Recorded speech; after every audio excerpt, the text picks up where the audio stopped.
Right మనతో పాటు BRS senior leader రాష్ట్ర నాయకులు ఎర్రల శ్రీనివాస్ ఉన్నాడు. మాట్లాడే ప్రయత్నం చేద్దాం. ఏంటి ఎందుకు రెండు సంస్థలు ఒకేసారి కేసులు పెట్టాల్సి వచ్చినాయి? తెలంగాణ రాష్ట్రంలో లా అండ్ ఆర్డర్ ఎటెళ్తుంది? అక్కడక్కడ పార్టీ కార్యాలయాలపైన కూడా దాడులు జరుగుతున్నాయి. మనం ఈ విషయాలపైన మాట్లాడే ప్రయత్నం చేద్దాం. అన్న ముందుగా చెప్పండి, ఎందుకు పార్టీ కార్యాలయాలపైన అక్కడక్కడ దాడులు జరిగినా కూడా పోలీసు వ్యవస్థ కావచ్చు, లేకపోతే పోలీసు అధికారులు ఎందుకు పట్టించుకుంటలేరంటే ఏం చెప్తారు? అసలు ప్రభుత్వము ఈ రాష్ట్రంలో ఉందా లేదా అనేటువంటి అనుమానం కలుగుతుంది.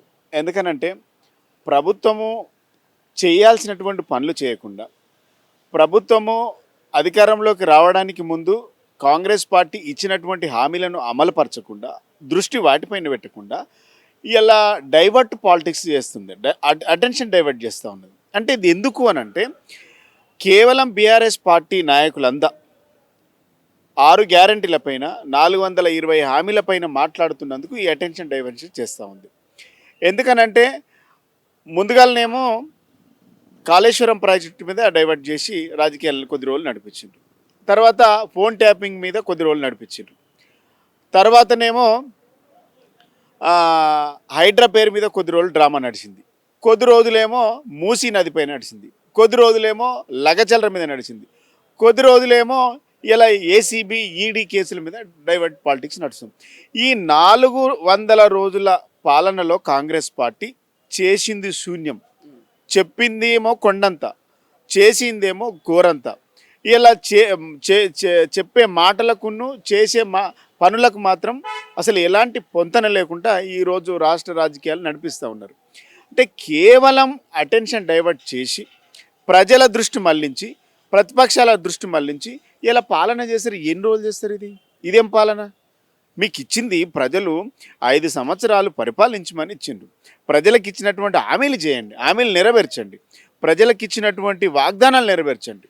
ఒకవేళ బీఆర్ఎస్ పార్టీ మీకు అంత కక్ష ఉంటే, బీఆర్ఎస్ నాయకులపైన, కేసీఆర్ గారిపైన, కేటీఆర్ గారిపైన, హరీష్ రావు గారిపైన, ఎమ్మెల్యేలపైన మీకు అంత కసి కోపం ఉంది కదా, మీకు నిజంగా దమ్ము ధైర్యం ఉంటే బీఆర్ఎస్ పార్టీ కంటే గొప్పగా చేయండి, మంచి పేరు తెచ్చుకోండి. ఇవేంది 3rd క్లాస్ పనులు? కేవలం దృష్టి మళ్లించడానికి మాత్రమే కాంగ్రెస్ పార్టీ ఇలాంటి అటెన్షన్ డైవర్ట్ చేస్తూ ఉన్నది. కానీ మీరు ఎన్ని డైవర్ట్ పాలిటిక్స్ చేసినా డెఫినెట్గా మీరు 6 గ్యారంటీల మీద మాట్లాడతాం, మేము ఎవ్రీడే మాట్లాడతాం. ఇంకా ఇప్పటికే కాంగ్రెస్ పార్టీ పరువు అంతా పోయింది ప్రజలల్లో. ప్రజలు ఈ పార్టీని నమ్మతలేరు. ఎందుకేసిమ్రా నాయన ఓట్లు అనేటువంటి భావన ప్రజల్లోకి వచ్చింది. డబుల్ ఇచ్చే డబుల్ దెబ్బ తినరు. 2000 పింఛన్ను 4000 పింఛన్ చేస్తావా పెద్దమ్మ, ఎంబడే తెచ్చుకోపో అని చెప్పిండ్రు. 4000 రూపాయలు ఏడొచ్చినాయి? మరి 4 పైసలు ఎక్కువ వచ్చినాయి. ఇలా 13 నెలలు అయింది. 13 నెలల్లో ఒక అనా పైసా కూడా 2000 పింఛన్ కంటే ఎక్కువ రాలేదు. ఈ 2000 పింఛన్ కూడా 2 నెలలు ఇప్పటికి తుట్టి ఉంది. ఈ 2 నెలల పింఛన్ ఇప్పటికి కూడా వచ్చే నెలది ఈ నెలది వచ్చే నెలలు ఇవ్వడం, తర్వాత ఇవ్వడం, ఇట్లా 2 నెలల పింఛన్ ఇంకా డ్యూ ఉంది. అదేవిధంగా నిరుద్యోగులకు 2 లక్షల ఉద్యోగాలు ఇస్తామని చెప్పిండు. 2 లక్షల ఉద్యోగాలు కాదు కదా, వాళ్ళు ఇచ్చిన 10,000 ఉద్యోగాలు ఇప్పటి వరకు ఇచ్చింది వాళ్ళు 10,000 ఉద్యోగాలు మాత్రమే. కానీ వాళ్ళు 55,000 ఉద్యోగాలు మేమే ఇచ్చినామని డబ్బా కొట్టుకుంటారు. ఆ 55,000 ఉద్యోగాలలో 35,000 ఉద్యోగాలు మేమిచ్చిన నోటిఫికేషన్లు, గత ప్రభుత్వం ఇచ్చిన నోటిఫికేషన్లు, ఎగ్జామ్ పెట్టినాం, పరీక్షలు పెట్టినాం, రిజల్ట్ ఇచ్చినాం. కేవలం ఆర్డర్ కాపీలు ఇచ్చి మేము ఇచ్చినామని ఖాతాలు వేసుకున్నారు. మీరు చెప్పింది ఇంకో డ్రామా ఏంది? 2 లక్షల రుణమాఫీ వెంటనే ఇస్తామన్నారు. ఇలా 13 నెలలు అయింది. మీరు చెప్పింది 41 లక్షల మందికి ఇస్తామన్నారు. 30,000 కోట్ల రూపాయలు బడ్జెట్లో పెట్టిండ్రు. ఇచ్చిందేమో 12,000 కోట్లు, 20,000 కోట్లు అని చెప్తుండ్రు. 12,000 కోట్ల రూపాయలు మాత్రమే ఇలా రైతుల ఖాతాలలో జమ అయింది. మరి ఈ ఎవరికి ఇచ్చిండ్రు మీరు? అంటే అన్నీ అబద్ధాలే. ఇలా వీళ్ళు చెప్పే మాటలన్నీ కూడా అబద్ధాలని ప్రజలకు తెలిసిపోయింది. చిన్నపిల్లగాన్ని అడిగినా చెప్తుండ్రు వద్దురా నాయన కాంగ్రెస్ పాలన అనేసి. ప్రజలు పాటలు పాడుకుంటుండ్రు, మాట్లాడుకుంటుండ్రు. ఇక వీటిని ఇలా కేవలం ఈ మాట్లాడితే కేసు, నోరు తెరిస్తే కేసు. అసలు ఈ రాష్ట్రంలో ఎమర్జెన్సీలు ఉన్నామా, లేకుంటే ఇది తెలంగాణలో ఉన్నామా? ఇందిరమ్మ రాజ్యం కాదు, ఇది ఎమర్జెన్సీ రాజ్యం, రౌడీ రాజ్యం. ఇలా పార్టీ కార్యాలయం మీద దాడి చేస్తూ ఉన్నారు. ఇలా మేము అడిగినవి మీరు చెప్పినవి ఎందుకు ఇస్తలేని అడిగితే దాడులు చేస్తూ ఉన్నారు. సోషల్ మీడియాలో ఎవరైనా పోస్టులు పెడితే దాడులు చేస్తూ ఉన్నారు, కేసులు పెడతా ఉన్నారు. ఇలా బీఆర్ఎస్ పార్టీ కార్యాలయాల మీద దాడి చేస్తున్నారంటే ఒక విషయం గుర్తుపెట్టుకోవాలి. అసమర్థులకు అధికారం అప్పచెప్తే వారి ఆఖరి అస్త్రం ఏంటంటే హింసను ప్రేరేపించడమే. మీకు ఇచ్చిన హామీలను చేతగాక అమలు చేయడం చేతగాక, మీరు ఇచ్చిన వాగ్దానాలు పరచడం చేతగాక ఇలా మా పైన దాడులు చేస్తూ ఉన్నారు. ప్రజలు గమనిస్తుండ్రు కదా. మేము అడిగిన వాటికి సమాధానం చెప్పండి, మీరు ఇచ్చిన వాటికి అమలు చేయడం నేర్చుకోండి. ఇలా మేము అడిగిన వాటికి సమాధానము రాజకీయంగా మీరు సమాధానం చెప్పలేక పోలీసులను అడ్డం పెట్టుకొని ఇలా మీరు మా మీద కేసులు పెడతా ఉన్నారు. ఇలా కేసులు అన్నీ ఏం కేసులు? దొమ్మి కేసులు, అక్రమ కేసులు, తప్పుడు కేసులు పెట్టి ఇలా మీరు పరిపాలన నడిపిస్తూ ఉన్నారు. ఇలా నా మీద కేసు పెట్టిండ్రు, ఏమైంది? బెయిల్ వచ్చింది. మా కౌశిక్ రెడ్డి గారి మీద కేసు పెట్టిండ్రు, ఏమైంది? బెయిల్ వచ్చింది. ఇట్లా మా విద్యార్థి నాయకుల మీద కేసు పెట్టిండ్రు, బెయిల్ వచ్చింది. అంటే మీ తప్పుడు వాదనలు, మీ తప్పుడు కేసులని న్యాయ నిపుణులు క్లియర్గా చెప్తా ఉన్నారు. అంటే మీ ఉద్దేశం మేము చాలా క్లారిటీగా అర్థమవుతుంది కదా. కేవలము బీఆర్ఎస్ పార్టీ ప్రశ్నిస్తున్నందుకు మాత్రమే కేసులు పెడుతుందని ప్రజలకు అర్థమైంది. ఇలా ఢిల్లీలో మీరు బీజేపీ కాంగ్రెస్ ఇద్దరు ఒకటే, జాతీయ పార్టీలు ఇద్దరు ఒకటే, ప్రాంతీయ పార్టీ అంటే బీఆర్ఎస్ పార్టీని ఇలా బీఆర్ఎస్ పార్టీ తెలంగాణలో ఉండకూడదు అనేటువంటి భావన ఈ రెండు పార్టీలకు ఉంది. ఒక ఆయనేమో ఏసీబీలో కేసు పెడితే ఇంకో ఆయనేమో ఈడీ కేసు పెడతాడు. వీళ్ళిద్దరూ ఢిల్లీలో కలుసుకొని గల్లీకి వచ్చి మాకేం తెలియనటువంటి డ్రామాలు ఉల్టా మా మీదనే ఇలా మా పార్టీ పైనే ఇష్టం వచ్చినట్టుగా మాట్లాడుతూ ఉన్నారు. అంటే ఎట్లుందంటే దొంగతనం చేసిన వాడే దొంగ అన్నట్టుంది. ఇలా తప్పులు చేస్తుంది మీరు, చీకటి ఒప్పందాలు మీవి, ఇలా చీకటి సంబంధాలు మీ, ఇలా మా మీద ఎందుకు నిందలేసుడు? బీఆర్ఎస్ పార్టీ బీజేపీ ఒకటే. బీజేపీ కాంగ్రెస్కు అటాచ్డ్ పార్టీ 100%. ఇలా ఢిల్లీలో కాంగ్రెస్ నాయకులు, సీఎం, మంత్రులు అందరూ కలిసిన తర్వాతనే హైదరాబాద్కు వచ్చే వరకు ఏసీబీ కేసు ఫైల్ అయింది, ఎఫ్ఐఆర్ అయింది. అది గుర్తుపెట్టుకోవాలి. అంటే ఢిల్లీ నుంచే చక్రం దింపుతూ ఉన్నారు. ఇలా ఢిల్లీ నుంచి బీజేపీ మద్దతుతోనే ఇలా ఏసీబీ కేసులు కానీ ఈడీ కేసులు కానీ పెడతా ఉన్నారు. మేము ఏ తప్పు మా నాయకులు చేయలేదు. డెఫినెట్గా కడిగిన ముత్యంలో బయటకు వస్తాం. కానీ ఇది ప్రజలు గమనిస్తున్నారు. ఇలా మమ్మల్ని నిర్బంధాలు ఇచ్చి అసలు ఇప్పటి వరకు 400 రోజులలో 400 సార్లు అరెస్ట్, 400 సార్లు నిర్బంధాలు అయినాయి మా పార్టీ నాయకుల పైన. 400 రోజులల్లో 400 సార్లు నిర్బంధాలైనాయి. గృహ నిర్బంధాలు, అక్రమ అరెస్టులు గిన్ని జరుగుతాయా మీరు ఇచ్చిన 400 రోజులల్లో? ఎందుకు అంటే తెలంగాణ రాష్ట్రం తేవడానికి కీలక పాత్ర పోషించిన బీఆర్ఎస్ పార్టీ మీద ఎందుకు ఈ ప్రాంతీయ పార్టీ మీద రెండు జాతీయ పార్టీలు ఎందుకు కక్ష కట్టిన? అయితే మీరుండు లేకపోతే మేముంటాం అన్న ఆలోచన ధోరణి ఎందుకు తీసుకొస్తున్నట్టు ఏం చెప్తారు? క్యాడర్ లేని పార్టీలు అవి. జాతీయ పార్టీలు అన్నవి క్యాడర్ లేని జాతీయ పార్టీ కావచ్చు, ఇంటర్నేషనల్ పార్టీలు కావచ్చు, నాకు సంబంధం లేదు. కాంగ్రెస్కు బీజేపీకి బలమైన నాయకుడే లేడు. ఇది అచానక్ గెలిచినటువంటి పార్టీది. బీజేపీ అయినా కాంగ్రెస్ అయినా ఇలా మళ్ళీ ఎన్నికలు పెట్టండి, ఓట్ల మెజార్టీ చెక్ చేసుకోండి. ఇలా సర్వేలు చేసుకోండి. సర్వేలల్లో కాంగ్రెస్ పార్టీ ఎంత వీక్ ఉన్నదో తెలిసిపోతుంది, ఇలా బీజేపీ ఎంత వీక్ ఉందో తెలిసిపోతుంది. ఇలా అచానకు మీరు అలివి కాని హామీలు ఇవ్వడం వల్ల మాత్రమే ప్రజలు ఒకసారి అధికారం ఇద్దామని మీకు ఇచ్చిండ్రు. గుర్తుపెట్టుకోవాలి. ఒకసారి అవకాశం ఇద్దాము, అలివి కాని హామీలు ఇచ్చి పెద్దమ్మ చిన్నమ్మ దండం పెడతాం, ఒక్కసారి ప్లీజ్ ప్లీజ్ అని దండం పెట్టుకుంటే ప్రజలు ఒకసారి తెలంగాణ ప్రజలు కనికరించేటువంటి ప్రేమగల మనుషులు. ఇలా బీజేపీ వాళ్ళు, కాంగ్రెస్ వాళ్ళు ఊకే దండం పెట్టి ప్లీజ్ ప్లీజ్ ప్లీజ్ అనడం వల్ల ఒకసారి అవకాశం ఇచ్చింది. ఇలా కిషన్ రెడ్డి ఏంటంటే దొంగది కాదు, దొడ్డికి రాదు. ఎప్పుడు కూడా ఆయన తెలంగాణ కోసం మాట్లాడు, ఈ ప్రజల కోసం మాట్లాడు, ఎవరి కోసం మాట్లాడుతాడో తెలియదు.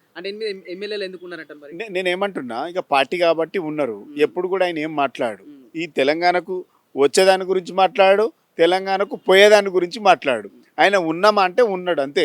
అంతకు మించి కిషన్ రెడ్డి వల్ల ఈ రాష్ట్రానికి, ఈ రాష్ట్ర ప్రజలకు ఒరుగుతుంది అనేది మాత్రం నేను అనుకోను. ఆయన వల్ల లాభం జరుగుతుందని మాత్రం నేను అనుకోను. ఆయనే కేవలం ఒక బొమ్మలాగా ఉంటాడు అంతే. ఆయన ఈ రాష్ట్ర ప్రజలకు, తెలంగాణ ప్రాంతానికి, ఆయనను గెలిపించిన నియోజకవర్గ ప్రజలకు కూడా ఏమి చేయడు. అంటే కిషన్ రెడ్డి అదేదే మన సెంట్రల్లో ఉన్న ప్రతిపక్షాన్ని ప్రశ్నించాలా, లేక స్టేట్లో ఉన్న ప్రతిపక్షాన్ని ప్రశ్నించాలంటే ఏం చెప్తారు? ఐటీఐఆర్ ఎందుకు తీసుకురాలేదంటే ఒకరోజు మాట్లాడలే బీజేపీ వాళ్ళు. అరే ఈ లగచెర్ల మీద రైతుల మీద దాడులు జరిగి అక్రమంగా కేసులు పెడితే ఒకరోజు మాట్లాడలేదు. హైడ్రా మీద ఇంత అక్రమంగా కూల్చివేతలు జరుగుతుంటే ఒకరోజు మాట్లాడలేదు. మూసి నిద్ర బీఆర్ఎస్ పార్టీ ముందుగానే ఎత్తుకుంటే క్రెడిట్ బీఆర్ఎస్కి పోతుంది అనేసి అదొక డ్రామా లాగా ఒకరోజు నిద్ర చేసిండ్రు, బంద్ చేసిండ్రు. అది నిజాయితీ అయితే కంటిన్యూ చేయాలి కదా. మూసి మీద బాధితులందరూ వచ్చి బీఆర్ఎస్ భవన్కి వస్తే ఒకరోజు కూడా మరి అరే మూసి ఆయన నియోజకవర్గంలో ఉంటుంది, అరే ఒకరోజు కూడా మరి మూసి బాధితులను పరామర్శించలే, వాళ్ళ గురించి ఈడ మాట్లాడలే, ఢిల్లీలో మాట్లాడలే. మరి వీళ్ళంతా కాంగ్రెస్ బీజేపీ కలిసిపోయిందని చాలా క్లియర్గా అర్థం. ఒక ఆయన ఏమో ముఖ్యమంత్రి చేసింది సూపర్ చేసిండు, మేము అప్రిషియేట్ చేస్తున్నా అంటాడు. అరే నువ్వు ముఖ్యమంత్రి చేసిన తప్పుల గురించి కూడా బండి సంజయ్ అంటే మంత్రి ఉంటాడు. ముఖ్యమంత్రి చేసిన కాంగ్రెస్ తప్పులను కూడా కేసీఆర్ నువ్వు బయటకు రావాలి, కేసీఆర్ నేను జైల్లో పెడతాం అంటే తప్పెవరు చేసిండ్రు, తప్పుడెవరు మాట్లాడుతుండ్రు. ఈ ప్రభుత్వం చేసే పనుల గురించి మాట్లాడమంటే కేసీఆర్ నీ మీద కేసులు పెడితే కేటీఆర్ నేను జైల్లో పెడతా అంటారు. ఎవరికైనా ధమాకు ఉందా మంత్రులు అంటుంటే? పనిచేసే విధానం తెలుసా అసలు? మీరు ఇచ్చినటువంటి డ్యూటీ ఏంది, మీరు చేస్తున్నటువంటి డ్యూటీలు ఏంటి? ప్రభుత్వాన్ని ప్రశ్నించే వాళ్ళు ప్రధాన ప్రతిపక్షాన్ని ఎందుకు ప్రశ్నిస్తుంటారు? మరి ప్రధాన ప్రతిపక్షం మేము, అవన్నీ ఒకటే పక్షం. బీజేపీ కాంగ్రెస్ మిగిలిన అన్నీ ఒకటే పక్షం. మేము ప్రజల పక్షం, మేము ప్రతిపక్షం. అంటే బీజేపీ ప్రభుత్వాన్ని ప్రశ్నించాలి, ఎప్పుడు ప్రశ్నించది. నీకు అసెంబ్లీనే గల్లమిల్లాంచుకొని పోతుంటే వాళ్ళు ఎక్కడ ప్రశ్నిస్తే ఈ ప్రభుత్వం చేస్తున్నటువంటి అరాచకాల మీద ఒక్క మంత్రి మాట్లాడలే. బండి సంజయ్ కిషన్ రెడ్డి బీజేపీ పార్టీ నాయకులు ఒకళ్ళు మాట్లాడు, ఒక ఎంపీ మాట్లాడు. ఈ రాష్ట్రంలో 56 మంది విద్యార్థులు ఇలా సరైనటువంటి పోషక ఆహారం లేక వాళ్ళకు సరైనటువంటి వైద్యం అందక 56 మంది గురుకులాల విద్యార్థులు చచ్చిపోయినారు. ఒక ఎంపీ, ఒక ఎమ్మెల్యే, ఒక మంత్రి మాట్లాడు బీజేపీ వాళ్ళు. ఇలా సరైన పోషక ఆహారం లేక 1000 మందిగా విద్యార్థులు హాస్టల్లో వసతులు బాగాలేక హాస్పిటల్లో పాలైన అనారోగ్యానికి గురైన వాళ్ళ గురించి మాట్లాడరు. రైతులు ఇప్పటికీ 100 మంది చనిపోయినారు. ఇప్పటి వరకు ఒక్కళ్ళు మాట్లాడరు. 89 మంది ఆటో డ్రైవర్లు చనిపోయినారు. ఇప్పటి వరకు ఒక్కరు మాట్లాడరు. 36 మంది చేనేత కార్మికులు చనిపోయినారు. ఇప్పటి వరకు ఒక్కరు మాట్లాడరు. మరి ఎందుకు మాట్లాడరు అంటే మీరు కాంగ్రెస్ పార్టీ బీజేపీ ఒకటి కాకపోతే ఇన్ని మరణాలు ఆత్మహత్యలు తెలంగాణ ప్రాంతంలో జరుగుతూ ఉంటే మీరు ఎందుకు మాట్లాడతలేరు? అంటే మీరు బీజేపీ ఒకటే అని చాలా క్లియర్గా అర్థమవుతుంది కదా. ఇలా మా మీద ఎందుకు నిందలు? చీకటి ఒప్పందాలు మీవి, చీకటి పనులు చేసేది మీరు. ఢిల్లీ ఈడ ఒకటే ఆడ ఒకటే మీరు. ఇలా బీజేపీ కాంగ్రెస్ కనసల్లల్లో మాత్రమే కేసులు, ఈడీ కేసులు కానీ ఏసీబీ కేసులు కానీ పెడతా ఉన్నారు. ఇలా కాంగ్రెస్ పార్టీ బీజేపీ పార్టీ రెండూ ఒకటే. బీఆర్ఎస్ పార్టీని ఈ తెలంగాణ ప్రాంతంలో లేకుండా చేయాలనేటువంటి ఒక కుట్రపూరితమైనటువంటి విధానాలు ఎజెండాగా చేసుకొని ఇలా మా పైన అక్రమంగా కేసులు పెట్టి ఇలా కేసులు పెట్టడం వల్ల బీఆర్ఎస్ పార్టీ నాయకులపైన కార్యకర్తలపైన కేసులు పెడితే బీఆర్ఎస్ పార్టీ క్యాడర్ అంతా ఆత్మస్థైర్యం కోల్పోతుంది, మానసికంగా దెబ్బతీయొచ్చినటువంటి మానసిక ఆనందం పొందుతూ ఉన్నారు వాళ్ళు. అరే అంతే.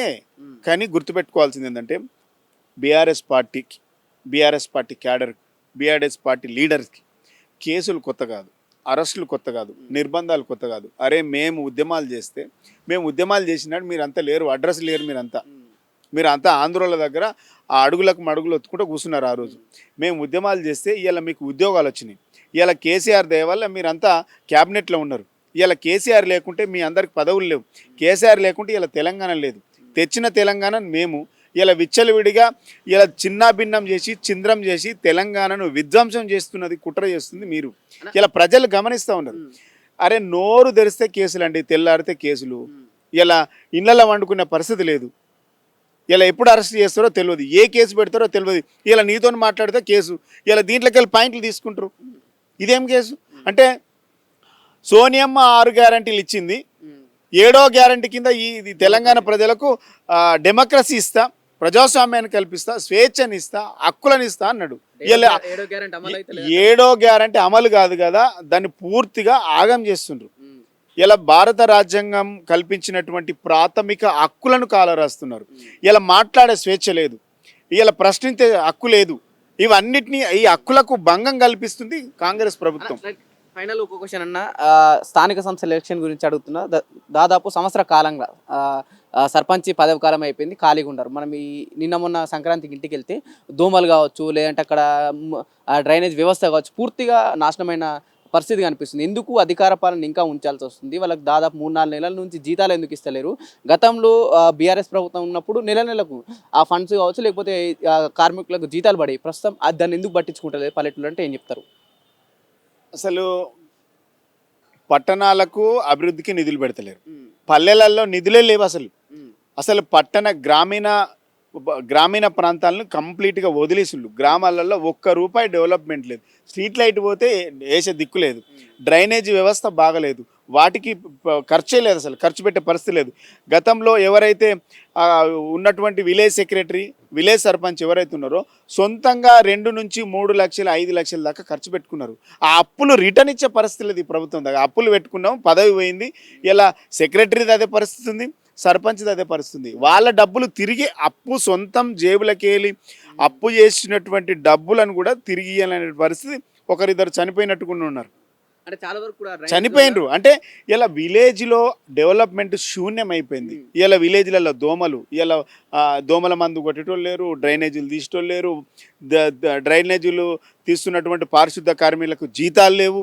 దాదాపు 4 నెలల నుంచి అసలు జీతాలే లేవు వాళ్ళకు, అంగన్వాడీలకు జీతాలు లేవు, ఆశా వర్కర్లకు జీతాలు లేవు. మీరు ఎవరి కోసం బాగుపడుతుండ్రు? మీకు అందిన కాడికి దోసుకున్నారు. మొత్తం ఈ రాష్ట్రంలో అన్ని శాఖలలో కరప్షన్ ఉంది. ఇలా కరప్షన్ కేసు మా మీద కట్టి పెట్టాల్సింది, కాంగ్రెస్ మంత్రుల మీద, కాంగ్రెస్ క్యాబినెట్ మీద పెట్టాలి. మొత్తం క్యాబినెట్ అంతా కూడా అయోమయం, అస్తవ్యస్తం, అవినీతిమయం, అందిన కాడికి దోసుకుంటూ ఉన్నారు. ఇలా పల్లెలన్నీ కూడా, పచ్చని పల్లెలన్నీ కూడా విధ్వంసం చేసిండ్రండి.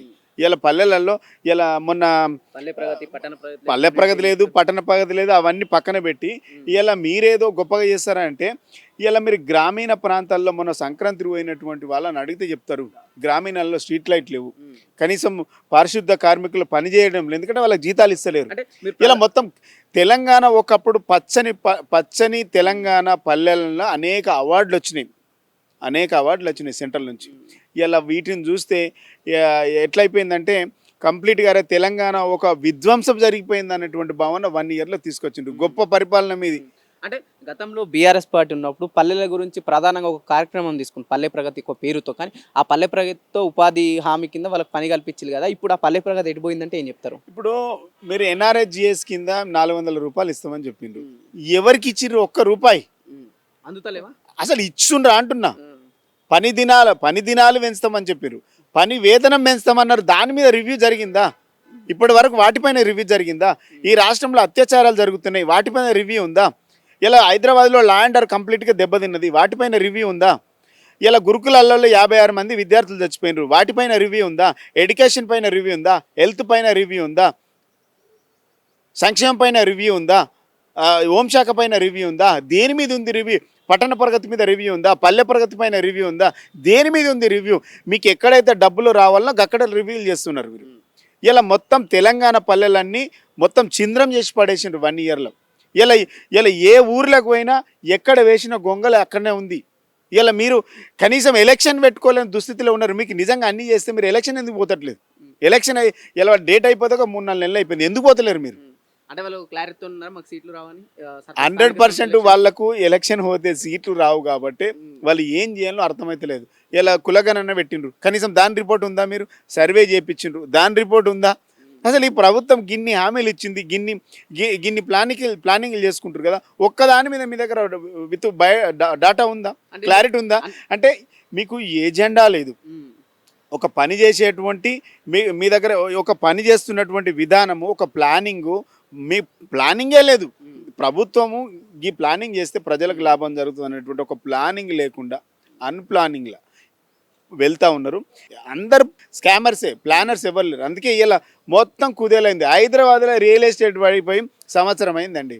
తెలంగాణలో ఎక్కడ చూసినా ఇలా తెలంగాణ భవన్ పక్కనే ఉండేటువంటి హోటల్ ఎంతమంది నీలఫర్ హోటల్ ఒకప్పుడు కిటకిటలు ఆడుతుండే, ఇలా కనీసం కుర్చీలు కాలున్నాయి. ఎందుకు? మొన్న అడిగిన నేను, ఏందా ఇట్లా మొత్తం నేను ఒకరోజు టీ తాగడానికి వెళ్ళిన, ఎందుకు మాకు చైర్లన్నీ ఖాళీగా ఉన్నాయి అంటే ఏడసారి గిరాకీ లేదు అంటుండు. ఒకప్పుడు నీలఫారు కిటకిటలాడుతుండే, ఎందుకు అని అంటే గిరాకీ లేదు సార్, ఎవరు వస్తలేరు.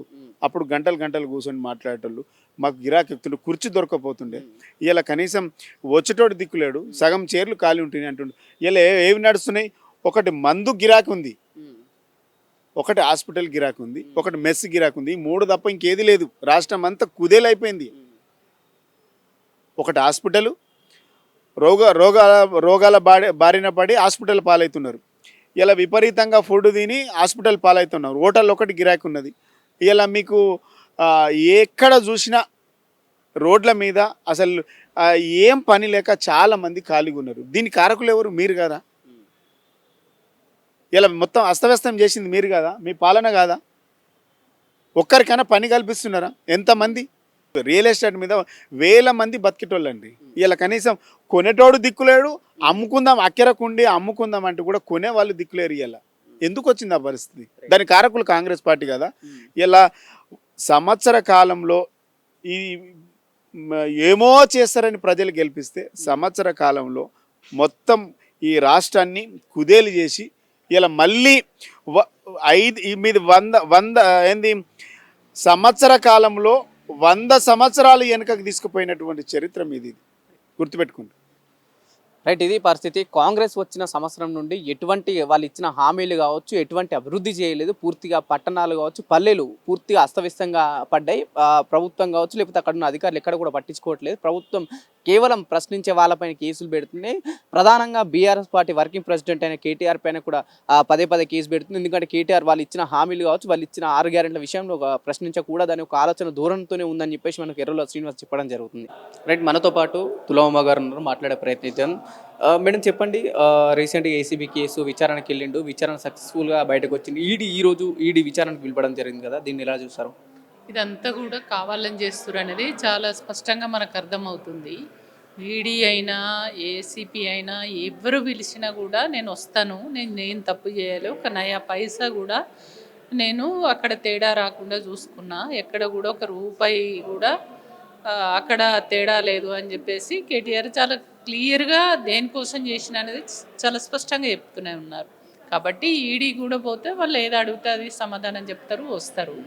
ఏం లేదు, ఇదంతా కూడా ఈ రాష్ట్ర ముఖ్యమంత్రి కావాలని ఇవంతా కూడా ఆయన చేస్తున్న పనులు ఏవి చేస్తలేడు. కాబట్టి అవి పక్కదారి పట్టించడం కోసము ఇది ముందట పెట్టుకొని మళ్ళీ ఆయన చేసే ప్రతి తప్పును కూడా టీఆర్ఎస్ నాయకులు ఎత్తి చూపిస్తున్నారు, ప్రశ్నిస్తున్నారు, ప్రజల వైపు ఉండి కొట్లాడుతున్నారు. కేటీఆర్ ఒక ప్రశ్నించే గొంతుక, హరీష్ అన్న కానీ కేటీఆర్ గారు కానీ ప్రశ్నించే గొంతులు. కాబట్టి వీళ్ళను ఏదో ఒక రకంగా ఇబ్బంది పెట్టాలి, మీడియాలో మొత్తం ఇదే హైలైట్ కావాలి. వాళ్ళు చేస్తున్నటువంటి పనులు ఏవైతే చేయవలసి ఉన్నదో అవి ప్రజలు అడగకుండా ఉండాలి, మర్చిపోవాలి అనే దానికోసమే ఇదంతా చేస్తున్నారు. అయినా ఈ కేసులు, ఈడీలు, ఏసీపీలు మాకేమన్నా కొత్తనా? టీఆర్ఎస్ కార్యకర్తలకు కొత్త కాదు కదా. ఆనాడు ఉద్యమ టైంలో ఇట్లాంటివి ఎన్నో చూసిండ్రు.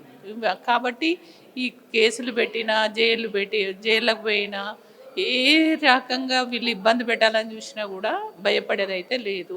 భయపడారు. దర్యాప్తు సంస్థలు కూడా స్టేట్లో ఏసీబీ కావచ్చు, లేకపోతే సెంట్రల్లో ఈడీ కావచ్చు, 2 జాతీయ పార్టీల నుంచి ఆ ప్రాంతీయ పార్టీ పైన ఆ ఎఫెక్ట్ పడుతుంది కదా, ఏమైనా ఇబ్బంది కలుగుతుంది అనిపిస్తుంది?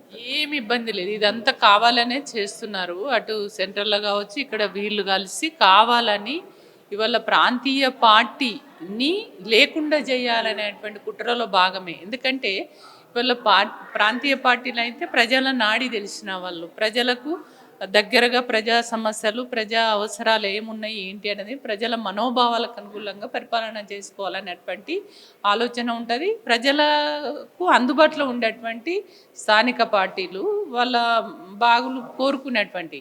కాబట్టి వాళ్ళు ఏం చేస్తున్నారు, జాతీయ పార్టీలు ఇటు కాంగ్రెస్ కానివ్వండి, అటు బీజేపీ పార్టీ రెండు కూడా ఏంటంటే అసలు ప్రాంతీయ పార్టీలనే లేకుండా చేయాలి. అది ముఖ్యంగా బీఆర్ఎస్ పార్టీ ఒక బలమైన పార్టీ, తెలంగాణ రాష్ట్రంలో ఉద్యమ పార్టీ, తెలంగాణ కోసమే పుట్టినటువంటి పార్టీ, తెలంగాణ కొట్లాడి పోరాడి తెచ్చుకున్నటువంటి పార్టీ. కాబట్టి ఈ పార్టీని బలహీనపరచాలి, ఈ పార్టీని లేకుండా చేయాలి. లేకుండా చేస్తే రేపు మేమే అజమాయిషీ చేయొచ్చు, మా ఇష్ట రాజ్యంగా మేము ఈ రాష్ట్రాన్ని పరిపాలించవచ్చు అనేటువంటి ఒక దురుద్దేశంతో ఈ ఇవన్నీ కూడా చేస్తున్నారు. కాబట్టి ప్రజలు కూడా అర్థం చేసుకుంటారు. ఇప్పటికే ప్రజలు ఇవాళ ఆనాడు రేవంత్ రెడ్డి ఎలక్షన్ ముందల ఏమైతే మాటలు చెప్పిండో, చెప్పిన దాంట్లో ఒక బస్సు ఫ్రీ బస్సు అది కూడా నానా కష్టాలు పడుతున్నారు. ఏది కూడా అమలు చేయలేదు, ఇప్పటి వరకు ఏది కూడా అమలు చేయలే. ఆనాడు ఏది ఇప్పుడు మీరు చూస్తున్నారు, ఏది రైతు బంధు 15,000 అన్నాడు, ఇప్పుడేమో మళ్ళీ 12,000కే సరే. అంటే ఇవన్నీ కూడా రేపు అడుగుతారు ప్రజలు, ఆ చర్చ జరగొద్దు, దాన్ని మర్చిపోవాలనే దానికోసమే ఇవాళ ఈడీ అని ఏసీపీ అని ఇట్లా ఏదో ఒక రకంగా కేటీఆర్ పైన కేసులు పెట్టి అనవసరమైన ఆరోపణలు చేయడమే తప్ప ఇంకొకటి కాదన్నది చాలా క్లియర్గా స్పష్టంగా అర్థమవుతుంది.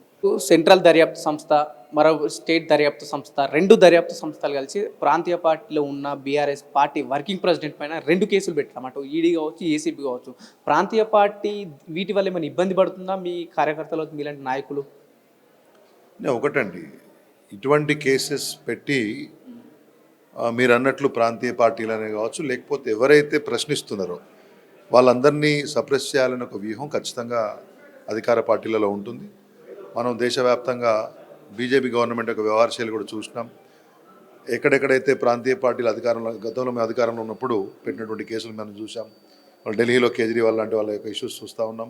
సో బీజేపీ నేషనల్ వైడ్ ఈడీని, సిబిఐని, ఐటీని వాడుకోవడం, దాని ద్వారా ఎవరైతే వాళ్ళని ప్రశ్నిస్తున్నారో వాళ్ళ యొక్క అప్రజాస్వామిక విధానాలను కానివ్వండి, చెప్పిన హామీలు అమలు చేయకపోయే విషయాలు కానివ్వండి, ఇవన్నీ కూడా ప్రజల్ని తప్పుదో పట్టించే విధానాలను ప్రశ్నిస్తున్నారో వాళ్ళను వేధింపులకు గురి చేస్తూ ఉన్నారు. ఇక్కడ రేవంత్ రెడ్డి ప్రభుత్వం ఇవాళ పెట్టినటువంటి ఇది ఒక హాస్యాస్పదమైనటువంటి కేసు. బేసికలీ గతంలో కూడా చాలా క్లియర్గా చెప్పాం. ఇక్కడ ఆయన ఏసీబీని, మిగతా వింగ్స్ని వాడుతూ ఉన్నాడు.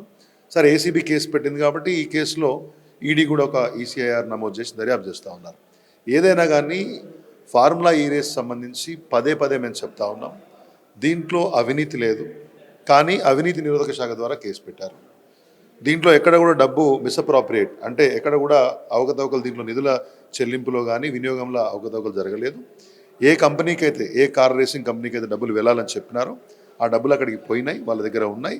కానీ ప్రభుత్వం ఉద్దేశపూర్వకంగా ఆ తర్వాత ఆ రేస్ను రద్దు చేసి చెల్లించినటువంటి డబ్బుని ఉద్దేశపూర్వకంగా అవినీతి చేయడానికే చేశారనే ఒక ప్రయత్నం వాళ్ళు చేస్తూ ఉన్నారు, ఆ విధంగా చూపెట్టడం కోసం. దీంట్లో ఈ రాష్ట్ర ప్రభుత్వం రేపొద్దున ప్రజల ముందు దోషిగా నిలబడక తప్పదు.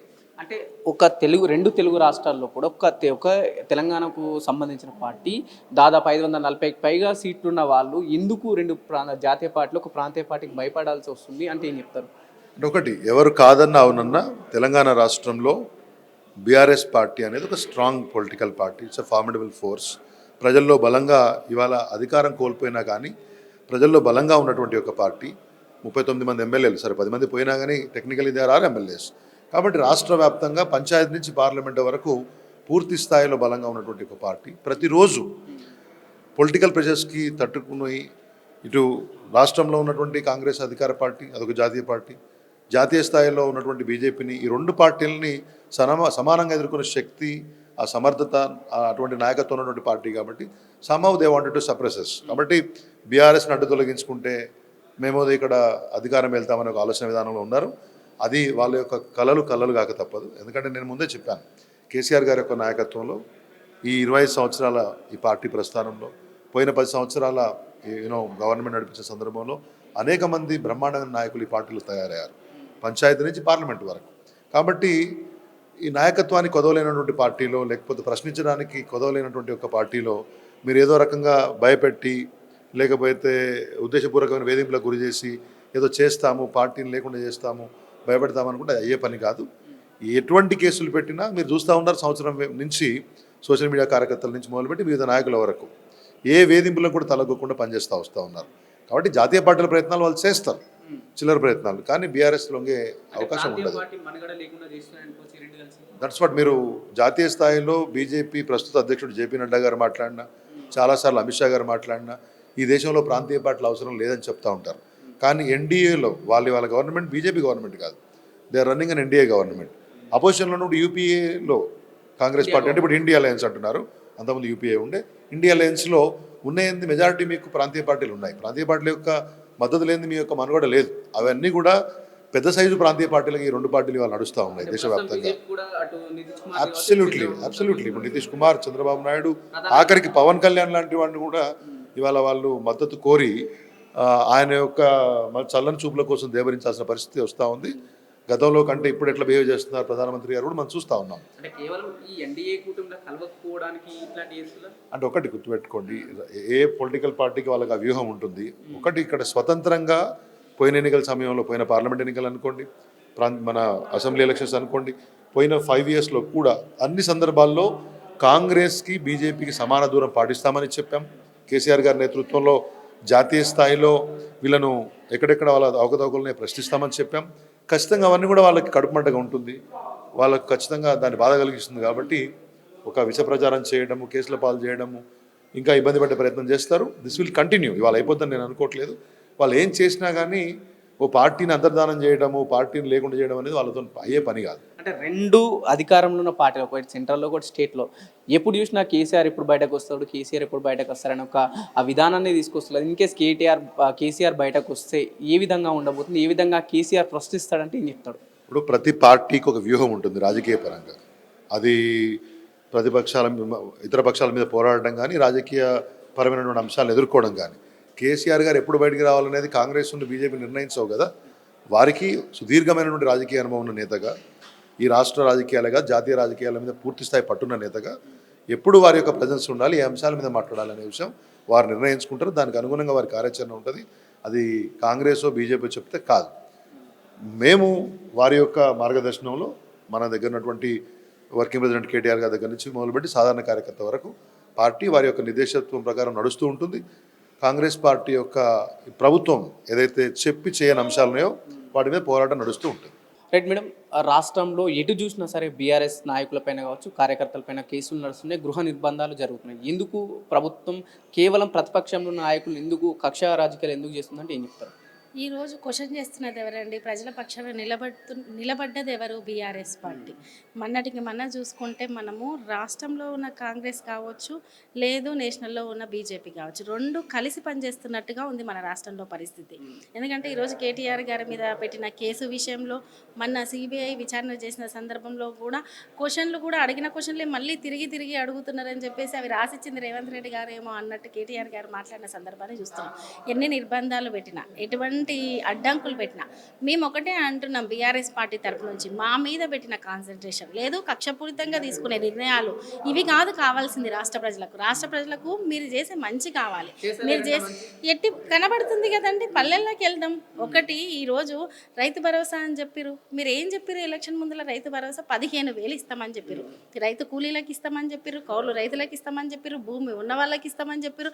మరి ఈ మాటలన్నీ ఆల్రెడీ రైతు భరోసా ఒక టర్మ్ అయిపోయింది, ఇయ్యలేకపోయారు. మళ్ళీ ఇప్పుడు ఏం మాట్లాడుతున్నారు? 12,000 ఇస్తామని చెప్పారు. అంటే మేమేమంటే మీరు చెప్పింది ఏంది? మీరు ఇచ్చిన హామీ ఏంది? ఇంతకాలం సంవత్సర కాలంలో మీరు చెప్పింది చెయ్యకపోగా ఇక మీదట చేసేది కూడా దానికి ఏదో ఒక కొండి పెడితే ఎలా? కాబట్టి రాష్ట్రంలో మహాలక్ష్మి పథకం గురించి ఈరోజు ఎంతమంది ఆడబిడ్డలకు మీరు మహాలక్ష్మి పథకంలో భాగమైన 2,500 ఇస్తున్నారండి? ప్రియాంక గాంధీ గారే చెప్పారు కదా, తెలంగాణ మొత్తం ఇస్తున్నాం 2,500. ఎక్కడ? ఇప్పుడు నేషనల్ మీడియాలో సైతం నేషనల్ కాంగ్రెస్ నాయకులు ఏం చెప్తున్నారంటే పచ్చ అబద్ధాలు చెప్తున్నారు. అరే 9 లక్షల మంది ఆడబిడ్డలకు తెలంగాణలో 2,500 ఇస్తున్నామని చెప్తారు. ఈరోజు వెళ్దాం, 9 లక్షల మందిగా 900 మందికి కూడా మీరు ఇవ్వలేకపోతున్నారు, ఇవ్వలేదు. ఇక మీదట కూడా ఇస్తారన్న నమ్మకం తెలంగాణ ప్రజల్లో లేదు. ఈరోజు పల్లెల్లోకి వెళ్దాం, ఏ ఆడబిడ్డకు వచ్చిందండి 2,500? అదిగాక చేసిన అభివృద్ధికి ఏదో ఒక పేరు పెట్టడము. మేము ఎట్లాగో కేసులలో ఒకప్పుడు తెలిసిందే కదా, ఓటుకు నోటు కేసు విషయం అందరికీ తెలిసిందే. నేను ఎట్లాగో జైలుకి వెళ్ళినని చెప్పేసి అభివృద్ధి చేసిన వాళ్ళ మీద, సంక్షేమం చేసిన వాళ్ళ మీద ఏదో ఒక రకమైన కేసు నిరికించడము. ఈరోజు రాష్ట్రం మొత్తం రైతు భరోసా గురించి మాట్లాడుకోవద్దు అంటే ఈ కేటీఆర్ గారి కేసు గురించి మాట్లాడుకోవాలి. లేదు ఇంకోటి ఏదన్నా ఉంటే ప్రజలకు ఉపయోగకరమైన అంశాలు పక్కకు పడేసి వ్యక్తిగత కక్షలు, వ్యక్తిగత ఆరోపణలు, వ్యక్తిగత దూషణలు, నోటికొచ్చిన బూతులు ఇవి రాష్ట్రంలో నడుస్తుంది. కేవలం కాంగ్రెస్ పార్టీ టు స్టేట్లో కావచ్చు, అటు నేషనల్లో కావచ్చు, ఫాల్స్ ప్రాపగండా వైపు వెళ్తుంది అనుకోవచ్చు. ఖచ్చితంగా ఇప్పుడు పాలన చేత కాకపోతే చేసేది ఏంటంటే ఫాల్స్ ప్రాపగండనే. వాళ్ళకు సరి అయిన ఇప్పుడు రైతులకు కృషి కృష్ణా జలాల గురించి, గోదావరి జలాల గురించి, వాటా గురించి మాట్లాడే అది లేదు. లేదు, పండిన పంటలకు దిక్కు లేదు, మీరు ఇస్తున్న బోనస్ దిక్కు లేదు, మహాలక్ష్మి పథకం లేదు, కళ్యాణ లక్ష్మి లేదు, ఈరోజు రైతు భరోసా మీరు చెప్పిన 15,000 లేదు. అసలు ఎటువంటి పథకాన్ని మీరు అమలు చేసిర్రు ఈరోజు తెలంగాణలో? పెట్టారు కదా వాళ్ళు, ఏం పెట్టారండి? మహిళలకు ఉచిత బస్సు అనేది ఒక్కసారి మనం వెళ్దాం, ఇదే బస్సులో కాంగ్రెస్ మహిళా నాయకులను రమ్మని చెప్తున్నాను నేను. ఎంత కొట్టుకుంటున్నారు, ఎంత ఇబ్బంది పడుతున్నారు. మొన్న పండుగ సందర్భంగా డబల్గా ఛార్జీలు వసూలు చేసిన సందర్భాన్ని కూడా మనం చూసాం. మరి మాట్లాడరేందండి, దాని గురించి మాట్లాడరు. కాబట్టి ఉచిత బస్సు స్కీమ్ తోటి ప్రజలకు ఒరిగింది ఏమీ లేదు. అదీగాక తెలంగాణలో ఉన్న మహిళలే ఆ ఉచిత బస్సు స్కీమ్ వల్ల ఇబ్బంది పడుతున్నారు. అంటే వాళ్ళు అసెంబ్లీ సాక్షిగా చెప్పారు, మహిళలకు ఉచిత బస్సు పెట్టడం వల్ల ఆర్టీసీ రెట్టింపు లాభాల్లో నడుస్తుంది అంటున్నారు. ఇప్పుడు ఒకటండి, మాట్లాడే మంత్రులకు కావచ్చు, మాట్లాడే నాయకులకు కావచ్చు, మీకు కరెక్ట్ అవగాహన ఉందా లేదా? ఏ రకంగా రెట్టింపు లాభం వస్తుంది? ఇప్పుడు ఆర్టీసీకి కట్టాల్సింది ఎవరండి? ప్రభుత్వ భారంలో నుంచే కదా, ప్రభుత్వ బడ్జెట్లో నుంచే కదా. మరి భారం ప్రభుత్వం మీద పడుతున్నప్పుడు ఈడ ఆర్టీసీకి లాభం వస్తుందని మీరు ఎలా మాట్లాడతారు? ఒకటి, ఈ రోజు వరకు ఏ పథకం గురించి అయినా సరే వాళ్ళు చెప్పిన ఎటువంటి హామీల మీద వాళ్ళకు పర్టికులర్ ఒక అవగాహన, ఏ రకంగా ప్రజలకు తీసుకెళ్లాలనే ఒక ప్రాతిపదిక లేకపోవడమే ఈరోజు ఈ అసమర్థతకు కారణం. ముందు ఎలక్షన్ ముందు ఏదంటే అది హామీలు ఇచ్చేసిర్రు, ఎట్లా అంటే అట్లా మాట్లాడిర్రు. అవసరమైతే ఇప్పుడే వెళ్ళి డిసెంబర్ 9 నాడు 2 లక్షలు తెచ్చుకొని మాట్లాడిర్రు. కానీ అది నెరవేర్చేసరికి వాళ్ళకి చేత కావట్లేదు. కాబట్టి ఈ చాతగానితనాన్ని ప్రజలు ఎక్కడ క్వశ్చన్ చేస్తారో, ఈ చాతగానితనాన్ని ప్రజలు క్వశ్చన్ చేస్తుంటే బీఆర్ఎస్ పార్టీ అండగా ఉంటుంది. కాబట్టి బీఆర్ఎస్ పార్టీని ఏదో రూపంలో ఏదో కేసులలో ఇరికియాలి.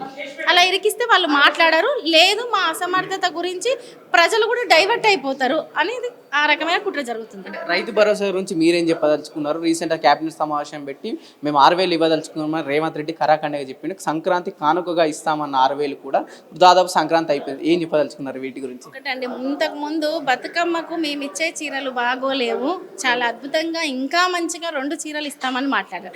తర్వాత మహిళా గ్రూపుల వాళ్ళకి ఇస్తామని మాట్లాడారు. ఏవండి ఇప్పటి వరకు మళ్ళీ దసరా వచ్చినా కూడా వాళ్ళు నెరవేర్చే పరిస్థితుల్లో లేరు. అంతెందుకు, మీరన్న రుణమాఫీ గురించి 2 లక్షలు ఇప్పుడే వెళ్ళి తెచ్చుకోండి, ఇమీడియట్గా చేస్తాం, 100% చేస్తామని చెప్పారు. ఎక్కడండి 100% రుణమాఫీ? కాబట్టి ఆ పథకాలు ఏ రకంగా అవుతున్నాయో ఈరోజు రైతు భరోసా పథకం కూడా అదే రకంగా ఉంది. మీరు ఈరోజు మీరే ప్రభుత్వంలో ఉన్నారు కదా, ఒక్కసారి లెక్కలు తీయండి. రైతు బంధు పేరుతో రైతుల గురించి కేసీఆర్ గారు ఎన్ని లక్షల ఖర్చు పెట్టారు, ఎన్ని లక్షలు ప్రజలకు ఉపయోగపడే విధంగా వాళ్లకు పెట్టుబడి సాయం అందించారు. ఈరోజు మీరు ప్రకటించిన రైతు భరోసా మీరు చెప్పింది ఏంది? 15,000. మీరు చెప్పింది ఎవరికి? కౌలు రైతులకి, భూమి ఉన్నోళ్ళకి, కూలీలకు. మరి ఈరోజు మీరు ఇస్తున్నది ఎవరికి? ఇస్తున్నామని ప్రకటించి మరి సంక్రాంతి అయిపోయింది కదండి, ఏ రోజు అమలు చేస్తారు?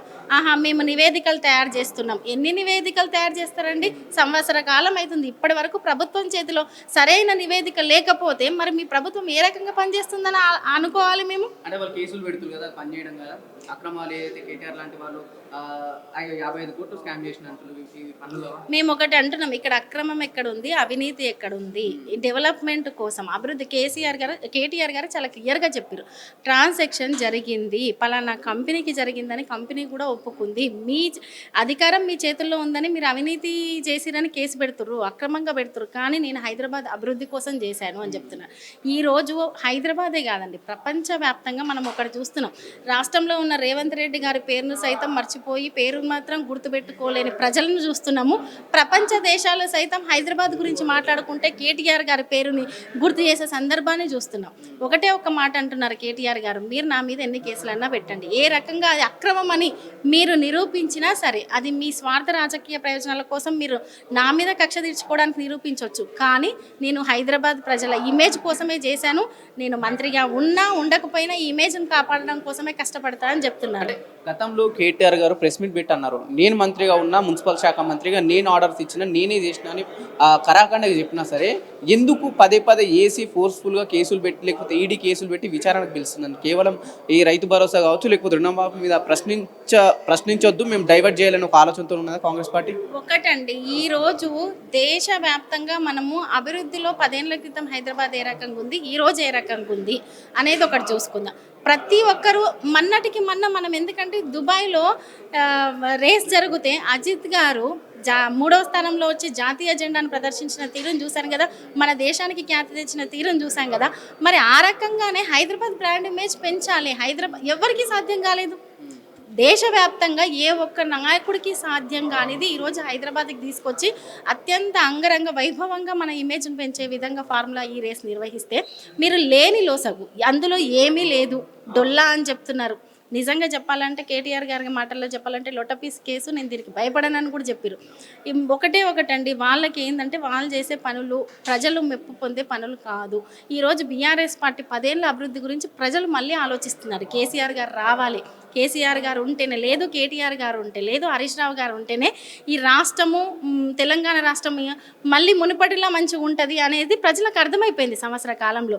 కాబట్టి వీళ్ళని ఏదో రకంగా ఇబ్బంది పెడదాం, ఏ రకంగా ఇరికిద్దాం అనే ఆలోచనలో రేవంత్ రెడ్డి గారు ఉన్నారు. రేవంత్ రెడ్డి గారికి మేము ఒకటే చెప్తున్నాం, మీరు ప్రజల మీద దృష్టి పెట్టండి.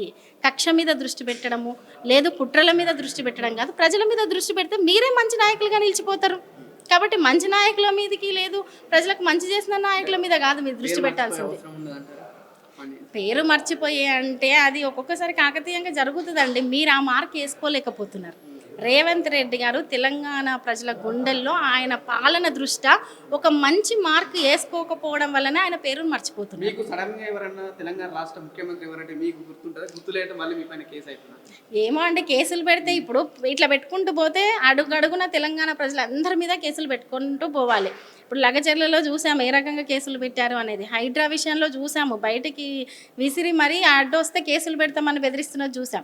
అశోక్ నగర్లో నిరుద్యోగుల మీద కేసులు పెట్టింది చూసాం. అంటే తెలంగాణ ప్రతిపక్షంలో ఉన్న పార్టీ మా పార్టీ కాదు, తెలంగాణ ప్రజల మీద కూడా శుక్రవారం వస్తే చాలు ఏదో ఒక కేసు పెట్టడం. మరి వాళ్ళకి ఏ రకమైన ఆలోచనలతో ప్రభుత్వాన్ని నడిపిస్తున్నారో తెలియదు, కానీ ప్రజలందరూ తిరగబడే రోజు ఖచ్చితంగా ఉందండి. మేము పాలన మంచిగా చేయమంటున్నాం, మీరు చెప్పిన హామీలు ఇవ్వమంటున్నాం, అది తప్ప అని మేము అడుగుతున్నాం. రైట్, ప్రస్తుతం మనతోటి పాల్వాయి స్రవంతి గారు ఉన్నారు, మాట్లాడే ప్రయత్నిద్దాం. మేడం చెప్పండి, ఫార్ములా ఈ రేస్ ఏదైతే విషయంలో కేసులు జరుగుతున్నాయి, అటు ఏసీబీ కావచ్చు లేకపోతే ఈడీ కావచ్చు, మీరు దీన్ని ఎలా చూస్తారు? ఇది 2 అధికార పార్టీలు కలిసి ఒక ప్రాంతీయ పార్టీపై చేస్తున్న కుట్రగానే దీన్ని భావిస్తున్నాం. ఎందుకు అంటే ఈ ఫార్ములా రేస్ గురించి అన్ని విషయాలు చూస్తే కంటిన్యూ చేయాలి అన్న దానికి ఇనిషియల్ పేమెంట్ చేసినారు, పేమెంట్ ఇక్కడ నుంచి పోయింది, పేమెంట్ ఆ సంస్థ దగ్గర ఉంది అని చెప్తున్నారు. సో మధ్యవర్తులు ఎవరు లేరు అక్కడ. సో అక్కడ కిక్ బ్యాక్స్ అన్న ప్రశ్ననే ఉత్పన్నం కాదు. అటువంటి పరిస్థితుల్లో కూడా మీరు తీసుకొని ఇక్కడ ఏదో ఉంది అని చెప్పి అదేదో ఉంది, సామెత ఉందో చూడండి, పెద్ద గుట్టం దోతో వెళ్ళింది అన్నట్టు ఆ సామెత ప్రకారం చేస్తున్నదే తప్పించి ఇంకోటి ఏం లేదు. ఎందుకంటే ఒక సైడ్ ఏసీబీ, ఒక సైడ్ ఈడీ, 2 ఎట్లనంటే ఒకదాని తోక పట్టుకొని ఒకటి. అంటే నార్మల్లీ ఒక దగ్గర ఒక విచారణ జరిగిందంటే కొంచెం టైం తర్వాత అని, ఇది ఏదో కొంపలు ముంచుకపోతున్నాయి, ఇప్పుడే చేయాలి, ఇప్పుడే అరెస్ట్ చేయాలి, ఇప్పుడే లోపటేయాలి అన్నది ఎంత క్లియర్గా వాళ్ళ ఇంటెన్షన్ బయటపడుతుందంటే అంత క్లియర్గా బయటపడుతుంది. ఇది అటు ఓ విధంగా చెప్పాలనుకుంటే చాలా వరకు కూడా అనుకునేది ఏంది, ఆర్ఎస్ఎస్ ఈరోజు కాంగ్రెస్ పార్టీలో ఉన్న నాయకత్వం, ఇక్కడున్న నాయకత్వం కలిసిపోయింది. అంటే బీజేపీ కాదంటారు, ఆర్ఎస్ఎస్ అని అంత పెద్ద స్టేట్మెంట్ ఇచ్చారు. మరి ఆర్ఎస్ఎస్ అన్నది పదే మాట్లాడే వ్యక్తి ఎవరో ఒకసారి మీరు ఆలోచించండి. ఆర్ఎస్ఎస్ నుంచి మూలాలు ఉన్న వ్యక్తి ఎవరో మీరే ఆలోచించండి. మాటి తీసేది వాళ్ళే కదా. అంటే రాష్ట్రంలో ఒకవైపు డైవర్షన్ పాలిటిక్స్ అని పదే బీఆర్ఎస్ పార్టీ చెప్తూ వస్తుంది. నిజంగానే రాష్ట్రంలో వాళ్ళు ఇచ్చిన హామీలు అమలు అవ్వట్లేదా? అసలు అమలు చెయ్యలేని హామీలు ఇచ్చి ఈరోజు అమలు చేస్తారు అని కూడా మనం ఎట్లా ఎక్స్పెక్ట్ చేద్దాం? మీ దగ్గర ఫస్ట్ ఒక బడ్జెట్ అలొకేషన్ అన్నది ఉండాలి. మీ దగ్గర వచ్చే ఆదాయం ఎంత, ఆదాయం మీద మీరు ఎంత ఖర్చు పెడతారు అన్న దాని మీద ఒక పొంతన లేకుండా, ఎక్కడా కూడా ఒక అండర్స్టాండింగ్ లేకుండా హామీలు ఇచ్చేసి, ఎందుకంటే అధికారంలోకి వస్తామనుకున్నాడు కూడా అటువంటి హామీలు ఇయ్యరు, ఆచరణ సాధ్యమైన హామీలే ఇస్తారు. ఈరోజు కర్ణాటకలో వచ్చి 3 ఏళ్ళు అయినా కానీ ఎన్ని ఇచ్చిండ్రు మీరు? ఇప్పుడు సంవత్సరంలో మీరు ఒక ఫ్రీ బస్సులు ఇచ్చేసి మేము ఇచ్చేసినాము అన్నట్టు మాట్లాడుతున్నారు. ఈ రోజు వరకు రుణమాఫీ, రైతు రుణమాఫీ లేదు. ఈ రోజు వరకు ఇప్పుడు రైతు భరోసా మీరు ఇస్తా అన్నది ఎంత, పేరు మార్చిండ్రు. సరే 15,000 చేస్తామన్నది మళ్ళీ ఈరోజు 12,000 ఎందుకు చేసిండ్రు? మీరు ఇయ్యాలనుకున్నది చిత్తశుద్ధితో రైతులకు చేయాలనుకున్నది చేయండి. మన్నా కూడా పంట కొనుగోలు విషయంలో చూస్తే దాదాపు 70% కంటే ఎక్కువ ప్రైవేట్ వాళ్ళే కొనుక్కున్నారు. మీరు పంట మీద బోనస్ అన్నారు, ఇవన్నారు, అవన్నారు. అసలు రైతుల దగ్గర మీరు పంట కొన్న దాఖలాలే లేవు. అంటే మళ్ళీ దళారీ వ్యవస్థ తెలంగాణలో మొదలవుతుందా? పూర్తిగా మొదలైపోయింది. మొదలైపోయింది. ఇప్పుడు మీరు చూడండి, పంట కొనుగోలు విషయం కానివ్వండి, చిన్న చిన్న విషయాలలో కూడా ఈరోజు ఊర్లలో పోతే ఒకప్పుడు ఏది ఉన్నా కానీ సీదా అయిపోయేది. ఇప్పుడు అటువంటిది మళ్ళీ ప్రతి దగ్గర మీరు అప్లికేషన్లు పెట్టండి, ఇది నింపండి, కాగితాలు కట్టలు అంటే మీరు ఒక జిరాక్స్ సెంటర్ని బతికిస్తున్నారు, మధ్యలో దళారీ వ్యవస్థను బతికిస్తున్నారు. ఎంతమంది చదువురానోళ్ళు ఉన్నారు. బయోమెట్రిక్స్ వచ్చిన తర్వాత, ఇవన్నీ వచ్చిన తర్వాత ఈరోజు మీకు పేపర్ వర్క్తో పనేంది? ఇది దళారీ వ్యవస్థకు మీరు మళ్ళా జీవం పోయడం తప్పించి ఇంకోటి ఏంది? అంటే మరోసారి 10 సంవత్సరాల తర్వాత రైతుల పొట్టపైన కాంగ్రెస్ కొడుతుందా అంటే ఏం చెప్తారు? ఖచ్చితంగా కొడుతుంది. ఎందుకు అంటే ఎంతోమంది రైతులు తెలంగాణలో భూములు ఉన్నా కానీ వాళ్ళకు వచ్చే పెట్టుబడి దిగుమతి దాని మీద ఏముండదు, దిగుబడి ఏముండదు. ఉన్నా లేకపోయినా కానీ భూమి ఉన్న రైతులకు ఎన్నో కుటుంబాలు మీరు చూస్తే సతకనబడ్డ కుటుంబాలు వాళ్ళ పిల్లల్ని చదివించుకోవడం కానివ్వండి, ఏదో ఒకటి కానివ్వండి, లేకపోతే మళ్ళా బీడుబడ్డ పొలాల్ని దున్నుకొని కొంచెం ఏదో చేసుకునే పరిస్థితి కానీ, కనీసం బోర్లు వేసుకునే పరిస్థితి కానీ ఈ రైతు బంధుతో జరిగింది. అటువంటిది ఈరోజు మీరు ఇవ్వకుండా ఖరీఫ్కి ఇవ్వలేదు, అసలు ఎక్కడ యాసంగి పట్టుబడులు లేవు, దేనికి ఇవ్వలేదు. మీరు టైంకి ఏ రైతును ఆదుకున్నారు మీరు? ఇప్పుడు ఏదో మళ్ళీ మీరు లోకల్ బాడీ ఎలక్షన్స్ పెట్టాలనుకుంటున్నారు కాబట్టి అడపా ఎక్కడనో దగ్గర ఇస్తామని ఈ రోజు నుంచి మళ్ళీ సర్వే అని మొదలు పెడుతున్నారు. ముందేమో పాత డేటా వాడుతా అన్నారు. అసలు మీకే క్లారిటీ లేదు దేని మీద. మీరు రైతులకు ఏం న్యాయం చేస్తారు ముందు అది చెప్పండి. మనతో పాటు BRS senior leader, BC commission member, మాజీ ఇంకా అడ్వకేట్ ఉపేందర్ గారు మనతో ఉన్నాడు. మాట్లాడే ప్రయత్నం చేద్దాం. ఎందుకంటే గతంలో ఏసీబీ విచారణ జరిగినప్పుడు వివిధ ఛానళ్లలో ఏసీబీ ఈ క్వశ్చన్లు వేసింది, లేకపోతే ఈ క్వశ్చన్స్ వేసింది అని వివిధ ఛానల్లో వాళ్ళ క్వశ్చన్స్ చెప్పడం జరిగింది. నిజంగానే ఏసీబీ ఏదైతే అక్కడ విచారిస్తున్నప్పుడు క్వశ్చన్స్ బయటకు వస్తాయా ఏంటి అని మాట్లాడే ప్రయత్నం చేద్దాం. సార్ చెప్పండి, ఒకవైపు దర్యాప్తు సంస్థలు ఏదైతే అక్కడ ఉన్న వ్యక్తిని విచారించినప్పుడు ఆ క్వశ్చన్స్ బయటకు వస్తాయా, ఎందుకు వివిధ మాధ్యమాల్లో క్వశ్చన్స్ బయటకు వస్తున్నాయని ప్రచారం చేస్తున్నట్టు ఏం చెప్తారు? ఇప్పుడు వాళ్ళు ఏం చెప్తున్నారు, లోపల ఏం జరిగిందనేది ప్రసార మాధ్యమాల ద్వారానే చూస్తున్నాం మనం. అసలు వాస్తవానికి ఏం అడిగిరి ఏం సంగతి అనేది అడిగిన ఆఫీసర్లకి అక్కడ కేటీఆర్ గారికి మాత్రమే తెలుస్తాయి. కాకపోతే ఏంటంటే కొన్ని లీకేజ్ సంబంధించి ఈ లీకులు ఇవ్వడం, దీని రేటింగ్ కొరకు కొంత అత్యుత్సాహం ప్రదర్శిస్తున్నారు. లేకపోతే కొంతమంది అధికారులు కూడా అంటే ఇప్పుడు ఏదైతే ప్రతిపక్షం ఉన్నదో కేటీఆర్ గారిని ఇంకో రకంగా అంటే ఈ రకంగా ఇబ్బందులు పెట్టడానికి నిన్న కూడా చూసాము. సుప్రీంకోర్టులో డిస్మిస్ అయిందని చెప్పేసి, అసలు సుప్రీంకోర్టులో మనం విత్డ్రా చేసుకున్నాం, అయితే వాళ్ళు డిస్మిస్ అయిందని చెప్పి, అంటే ఒక రేటింగ్ కొరకు లేకపోతే ఇంకో రకంగా వక్రీకరించో ఒకరి భాష్యాలు చెప్తో ఇది వాళ్ళకి అలవాటే ఆ మీడియాకి. కాబట్టి మేము ఏమంటున్నాం అంటే, నువ్వు ఏ ప్రశ్నలు అడుగుతున్నావు ఏం సంగతి అనేది అది ఆఫీసర్కి అక్కడ అక్యూజ్కి సంబంధించిన అంశం అది. కాబట్టి ఇది అత్యుత్సాహంగానే మేము భావిస్తూ ఉన్నాం. అది దాదాపు అయితే బయటికి రాదు. అంటే లోపల విచారణ సమయంలో అటు ఆఫీసర్స్కి ఇటు కేటీఆర్ గారికి తప్ప మూడో వ్యక్తికి తెలియదు అంటారు. లేదు, అది తెలియకూడదు. అది ఇన్వెస్టిగేషన్ యొక్క ప్రాసెస్ విధానమే. అది సిఆర్పిసిలో ఇన్వెస్టిగేషన్ జరుగుతున్నప్పుడు అక్యూజ్డ్ బయటకు వచ్చి చెప్పేంత వరకు కూడా తెలియదు. అది ఇంకా తెలిసినాక ఇంకేమున్నది? ఇంకా విచారణ జరుగుతున్న సమయంలోనే వివిధ మాధ్యమాల్లో క్వశ్చన్స్ వచ్చినాయి. నేను అంటే ఏమంటున్నా, అక్కడ వాళ్ళకి సంబంధించిన వాళ్ళు ఎవరన్నా ఉండి లేదా ప్రభుత్వంలో ఎవరన్నా అధికారులు కావాలని చెప్పి ఇంకో రకంగా అంటే మనని కేటీఆర్ గారిని అంటే ఇబ్బంది డిమోరల్ చేయనీకు ఇంకో రకంగా ఏదో ప్రయత్నాలు చేస్తుంటారు. ఇవన్నీ ఇప్పటి నుంచి కాదు, ఎప్పటి నుంచో తెలంగాణ ఉద్యమంలో కూడా అంతే ఉన్నాయి. కేసీఆర్ గారు దీక్ష విరమించకముందే దీక్ష విరమించిండని చెప్పి నీళ్లు తాగిండని జ్యూస్ తాగిండని చెప్పేసి అంతా నానా గందరగోళం చేయడానికి ప్రయత్నం చేస్తారు. అంటే ప్రజలకు అన్నీ తెలుసు.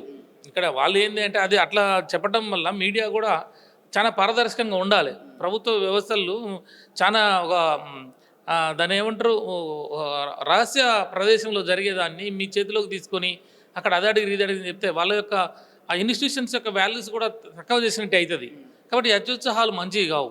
ఇప్పుడు రీసెంట్ అయితే ఏసీబీ విచారణ పూర్తి చేసుకుని కేటీఆర్ గారు పెద్ద ఎత్తున ఇటు ఆ పార్టీ ఆఫీస్కి రావడం జరిగింది. మళ్ళీ ఇప్పుడు పిలిచిన వెళ్తామన్నారు. ఈరోజు ఈడీ విచారణ జరుగుతున్న సమయంలో ఎటువంటి లీగల్ ప్రాసెస్ అక్కడ కొనసాగుతుందంటే ఏం చెప్తారు? ఇప్పుడు ఏసీబీ ఎఫ్ఐఆర్ ఆధారంగానే దాని మీదనే ఈడీ వాళ్ళు ఎఫ్ఐఆర్ చేసినారని వాళ్ళే చెప్పినారు. కాబట్టి ఏసీబీ సంబంధించినటువంటి కేసులో ప్రధానంగా చెప్పేది ఏంటంటే అవినీతి అనేది రావాల్సింది. అవినీతి అనేది ఇక్కడ ఎక్కడ కూడా లేదు మనకి. అది మొదటి నుంచి కూడా చెప్తున్నాం మనం. ఈ అంశాన్ని వీళ్ళు తెర మీదకి తెచ్చినప్పుడే కేటీఆర్ గారు స్వయంగా ప్రెస్ మీట్ పెట్టి గంటన్నర చెప్పాడు ఎట్లా జరిగింది ఇది, ఈ ఫార్ములా అంటే ఏంటిది, ఈ ఫార్ములాని ఎందుకు పెట్టవలసి వచ్చింది, ఈ ఫార్ములా తర్వాత ఈ ముగ్గురు మధ్యలో జరిగిన ఒప్పందము, తర్వాత స్పాన్సర్ ఎట్లా వెనకపోయారు, వెనకపోతే మనం దీన్ని రద్దు చేసుకున్నట్టయితే మన హైదరాబాద్ యొక్క పేరు ప్రతిష్టలు తక్కువైతే అనే ఉద్దేశంతో మంత్రిగా ఉన్న అతను ఆ రోజు అడ్మినిస్ట్రేషన్ పరంగా తీసుకున్న నిర్ణయాలే ఎక్కడ కూడా అది నేరుగా మనం ఓవర్సీస్ బ్యాంక్ నుంచి నేరుగా సిఇఓ ఈ ఫార్ములా ఏదైతే సంస్థ ఉందో వాళ్ళకి వెళ్ళినాయి. అది వెళ్ళిందని వాళ్ళు కూడా చెప్పినారు, పంపినామని వీళ్ళు కూడా చెప్తున్నారు. ఇంకెక్కడ ఉన్నది అవినీతి అనేది? అంటే ఇక్కడ ఏసీబీ దగ్గర ఉన్న క్వశ్చన్ పేపర్ సేమ్ ఈ రోజు ఈడీ దగ్గర కూడా ఉండబోతుంది. 100% అవే ఉంటాయి. ఇప్పుడు అదే ఎఫ్ఐఆర్ అంటున్నాడు కదా, అవే సెక్షన్స్ అంటున్నాడు కదా. అయితే కాకపోతే ఏంటంటే వాళ్ళ ప్రొసీజర్ ల్యాబ్స్ అనే విషయానికి వచ్చినప్పుడు క్యాబినెట్ ఆమోదం అనో లేకపోతే ఆర్బీఐ ఇవన్నీ కూడా మా ఆఫీసర్స్ చేయాల్సినటువంటి పనులు అవి ఏమైనా లేకున్నా ఉన్నాయో వాటి మీద ప్రశ్నిస్తారు. తిప్పి తిప్పి అదే అడుగుతారు, ఏ అప్పందం ఉందా, ఇది ఇవ్వద్దని నీకు తెలియదు కదా, ఇప్పుడు ఆర్బీఐ ఇది ఉండాలి కదా పర్మిషను, నీకు తెలుసా, ఇది నీకు తెలిసే జరిగిందా, ఇవన్నీ అడుగుతారు. అది న్యాచురల్. అది సార్ ఒకటి చెప్పండి, ఏసీబీ ఎందుకు కేసు పెట్టాల్సి వస్తుంది, ఈడీ ఏ విషయంలో కేసు పెట్టాల్సి వస్తుంది? అంటే ఏసీబీ దీనికి సంబంధించింది, ఈడీ దీనికి సంబంధించింది, ఒకసారి మా ప్రేక్షకులకు క్లారిటీ ఇవ్వరా? ఇప్పుడు ఈడీ అనేది ఫెమా కింద ఇది ఫారిన్ ఎక్స్చేంజ్ సంబంధించి డబ్బులు ఇక్కడి నుంచి ఇతర దేశాలకు పోతున్నప్పుడు ఆర్బీఐది కంపల్సరీ ఉండాలనేది ఒక చట్టంలో చెప్తుంది అనేది, దాని పర్మిషన్ లేదు అనేది వాళ్ళు చెప్తున్నారు.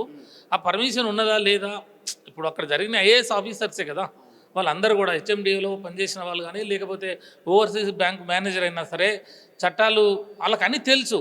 ఇక్కడ నుంచి భారతదేశం నుంచి ఇతర దేశానికి డబ్బు పోతుంది కాబట్టి ఆర్బీఐ పర్మిషన్స్ కావాలని వాళ్ళంతా చూసుకోవాలి. అది ఎగ్జిక్యూషన్ వాళ్ళంతా చేసే వర్క్ అది.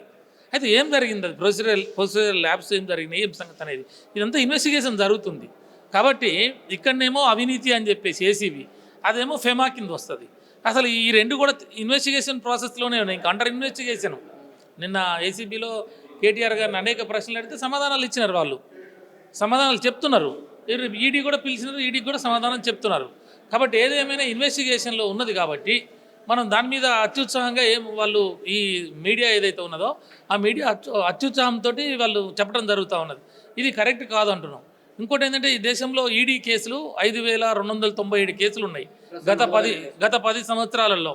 ఈ దేశంలో ఈ 10 సంవత్సరాలలో ముచ్చట చెప్తున్నాయి. ఇక్కడ 10 yearsలో 5297 కేసులు రిజిస్టర్ అయితే, బీజేపీ అధికారంలోకి వచ్చింది. 10 years ముచ్చట చెప్తున్నా, 10 yearsలో వాళ్ళే ఉన్నారు కాబట్టి. అయితే ఏమంటున్నాం, ఇక్కడ 95% కేసులు వీగిపోయాయి, అవంతా పెండింగ్లో ఉన్నాయి. ఓన్లీ 40 కేసులు మాత్రమే ప్రూవ్ అయినాయి, 3 కేసులు అక్విటల్ అయినాయి. అయితే అసలు దీంట్లో 5% కూడా వాళ్ళు పెట్టినటువంటి కేసులలో 5%, 2% కూడా కేసులు నిలబడట్లే. కాబట్టి ఇప్పుడు ఈడీ కేసు పెట్టినంత మాత్రాన, కేటీఆర్ గారి పేరు మీద ఎఫ్ఐఆర్ అయినంత మాత్రాన ఇది వారేదో నేరము చేసినట్టో లేకపోతే ఇంకేదో చేసినట్టో ఆడ ఏం లేదు ఆడ. కాబట్టి ఈ కేసు అంతా జరగాలి, విచారణ ఇన్వెస్టిగేషన్ అయిపోవాలి, కోర్టులో తేలాలి. అప్పుడు కదా నువ్వు అనేది దోషి ఎవరు నిర్దోషి ఎవరు. ఇప్పుడు కేవలం ఓన్లీ అక్యూజుడే, ఇది ఇన్వెస్టిగేషన్ జరుగుతుంది. ఈడీ కేసులు ఈడీ కేసులు అనేది అంటే వాళ్ళు ఏం దేశవ్యాప్తంగా వాళ్ళు తీసుకున్న విధానం ఏంటి అంటే, ప్రాంతీయ పార్టీలు ఏవైతున్నాయో ప్రాంతీయ పార్టీలని లేకుండా చేయాలి, భస్మీపటలం చేయాలా. ప్రాంతీయ పార్టీలు ఈ దేశంలో ఉండదు, ఓన్లీ నేషనల్ పార్టీ ఉండాలి, అది మేమే ఉండాలి, కాంగ్రెసే ఉండాలి. కాబట్టి ఇక్కడ ప్రాంతీయ పార్టీ నిన్న చూడండి మీరు, అరవింద్ కేజ్రీవాల్కి మళ్ళొకసారి లెఫ్టినెంట్ గవర్నర్లు విచారణకి ఆదేశాలు జారీ చేశారు. ఎందుకంటే ఢిల్లీలో ఎలక్షన్స్ వస్తున్నాయి, ఆమ్ ఆద్మీ పార్టీ బలంగా ఉన్నది, కేజ్రీవాల్ బలంగా వాళ్ళని ప్రశ్నిస్తున్నాడు. కాబట్టి మళ్ళీ ఢిల్లీలో అధికారంలోకి వస్తే వాళ్ళకి చంపబెట్టేలాగా ఉంటుంది. కాబట్టి ఏం చేయాలి, అరవింద్ కేజ్రీవాల్ని కట్టడి చేయాలంటే మళ్ళీ ఈడీ పేరుతో లోపలేయాలి. ఇక కవిత గారిని వేయాలి, కేటీ రామారావు గారిని వేయాలి, కేసీఆర్ గారిని కూడా అవకాశం ఉంటాయి, హరీష్ రావు గారిని కూడా. అంటే ఏంది ఇక్కడ, అక్కడ మమతా బెనర్జీని కానీ, ఇక్కడ పోతే సమాజ్వాదీ, ఏ ప్రాంతీయ పార్టీలు ఏ రాష్ట్రంలో ఉంటాయో ఆ పార్టీల మీద ఈడీని ఉపయోగించేసి వాళ్ళని లొంగ తీసుకొని మొత్తం ఆ పార్టీలు లేకుండా చేసుకొని నేషనల్ వైడ్గా వాళ్ళొక పాలసీ ఉన్నదనేది ప్రజలలో వెళ్తున్నటువంటి విషయాలు. ఎందుకు ఈ మాట అనాల్సి వస్తుందంటే, నువ్వు పెట్టిన కేసులు ఏవి కూడా శిక్షలు పడట్లే కదా, నేరారోపణ రుజువు కావట్లే కదా, ఊకనే అది ఈడీ పేరుతో పెండింగ్లో ఉన్నాయి కేసులు, అనేక కేసులు పెండింగ్లో ఉంటున్నాయి, శిక్షలు పడట్లేదు. నువ్వు మనీ ఏమన్నా రికవరీ చేసినావు అంటే అది కూడా పెద్దగా రికవరీ ఏం లేదు. కాబట్టి దీంతో ప్రయోజనం ఏంటి అంటే, చట్టం ఉన్నది కాబట్టి చట్టాన్ని దురుద్దేశం ఉపయోగిస్తున్నారు అనేది ప్రజలలో నానుడిగా ఉన్న మాట చెప్తున్నాను నేను. కాబట్టి వాస్తవాలు కూడా అట్లనే ఉన్నాయి మనం అవన్నీ చూసినప్పుడు. కాబట్టి నేను ఏమంటున్నా, కేటీఆర్ గారి మీద ఈరోజు ఈడీ కేసు పెట్టినా, ఏసీబీ కేసు పెట్టినా వారు చాలా స్పష్టంగా క్రిస్టల్ క్లియర్గా చెప్తున్నారు, నేను ఎలాంటి తప్పు చేయలేదు, నేను దొంగతనం చేయలేదు, నేను కిడ్ ప్రో కూడా లేదు ఇందులో. నా బామ్మారి అకౌంట్లోకి వచ్చినాయా, నా మేనలోని అకౌంట్లోకి వచ్చినాయా, నా తమ్ముని అకౌంట్లోకి వచ్చినాయా, నా సడకుని అకౌంట్లోకి వచ్చినాయా, చూపియండి ఎక్కడ జరిగింది. జరగటం అంటే ఏదో ఒకటి ఉండాలి కదా, అవన్నీ జరగటం అంటే. కాబట్టి ఏం జరగలేదు. కాబట్టి ఏం జరగని ఇప్పుడు ఏసీబీ కేసు ఎట్ట నిలబడుతుంది, ఆ ఏసీబీ ఎఫ్ఐఆర్ మీద వచ్చిన ఈడీ కేసు ఎట్ట నిలబడుతుంది, ఇవన్నీ కూడా ఇన్వెస్టిగేషన్లో పోతున్నాయి, అండర్ ప్రాసెస్లో ఉన్నాయి. కాబట్టి వాటి గురించి మనం ఎక్కువ మాట్లాడకపోతే మంచిది. చూద్దాం ఏం జరుగుతుంది అనేది. నమస్తే, వెల్కమ్ టు మిర్రర్ టీవీ. నేను పవన్. ఆ కేటీఆర్ పైన ఏదైతే కేసు మనందరికీ తెలిసింది, ఒకవైపు స్టేట్లో ఏసీబీ కేసు పెడితే మరోవైపు సెంట్రల్ నుండి ఈడీ కేసు పెడుతుంది. ఎందుకు ఏసీబీ ఈడీ ఒకేసారి వెనువెంటనే ఎందుకు కేసు పెట్టాల్సి వచ్చింది? ఫార్ములా ఈ రేసింగ్లో ఎంతవరకు తప్పు జరిగింది? నిజంగానే కేటీఆర్ తప్పు చేశాడా, లేకుంటే రెండు జాతీయ పార్టీలు ప్రాంతీయ పార్టీ మనుగడ లేకుండా చేయాలని చూస్తుందా అనే విషయాలు మనం మాట్లాడే ప్రయత్నం చేద్దాం. మనతో పాటు బీఆర్టీయూ రాష్ట్ర జనరల్ సెక్రటరీ మనతో ఉన్నారు, మారయ్య గారు. సార్ చెప్పండి, ఏంటి ఒకవైపు ఈడీ సెంట్రల్ సంబంధించింది, ఏసీబీ దర్యాప్తు సంస్థలు స్టేట్కి సంబంధించింది, రెండు వెనువెంటనే ఎందుకు కేసులు పెట్టాల్సి వచ్చిందంటే ఏం చెప్తారు? అంటే దీన్ని తెలంగాణ రాష్ట్రంలో ఉన్నటువంటి ప్రజలు అర్థం చేసుకోవాలని చెప్పి తెలియజేస్తున్నాను. ఈ రాష్ట్రంలో కేసీఆర్ గారి నాయకత్వంలో ఏర్పడ్డటువంటి తెలంగాణ రాష్ట్రంలో ఎప్పుడో బీజేపీ తెలంగాణ రాష్ట్రం మీద కన్నేసింది. కాబట్టి ఇవాళ రెండు జాతీయ పార్టీలు, అక్కడ కాంగ్రెసు, ఇక్కడ బీజేపీ, ఏసీబీ అనేది ఇక్కడ తెలంగాణ రాష్ట్రానికి సంబంధించినటువంటి సంస్థ.